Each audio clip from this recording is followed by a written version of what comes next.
Isang Taiwanese fugitive na supplier ng mga armas sa Pogo ang naaresto sa Makati. Ang suspect hindi lang wanted sa Pilipinas kundi maging sa Taiwan dahil sa iba pang krimen.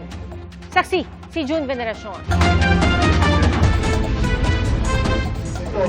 Marso noong nakarang taon, nang i-raid ng mga pulis ang isang condo unit sa Makati City na nagresulta sa pagkakakumpiska ng mahigit 80 baril at daan-daang bala.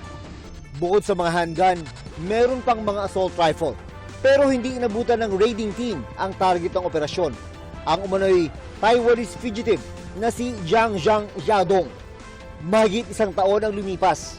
Nahuli siya kahapon sa operasyon ng PNP, AFP at Presidential Anti-Organized Crime Commission o PAOK. December 12, na pag may nagbigay ng information na nasa isang mall siya dito sa Makati. Kasama niya yung kanyang mga kaibigan sa isang restaurant sa sila. Kaya nung pagpunta natin, sakto at nakataon na paalis na sila, buti na abutan natin, in-effect na natin yung warrant of arrest niya.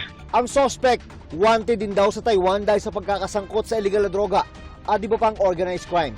At nang magtago sa Pilipinas, nagtayo ang suspect ng sariling organized crime group para sa kanyang scamming at gun running activities. Siya kasi yung supplier ng mga barel, ng mga armas, ng mga pogo. At alam mo naman, yung mga iniimbestigahan natin last year at yung mga nakaraang taon, karamihan sa mga pinatay na mga pogo workers ay pinatay ito pamamagitan ng barel.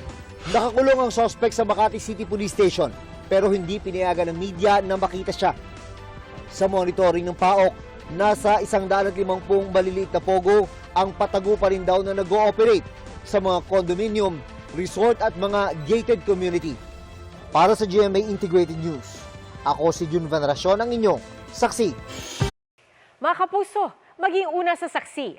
Mag-subscribe sa GMA Integrated News sa YouTube para sa iba't ibang balita.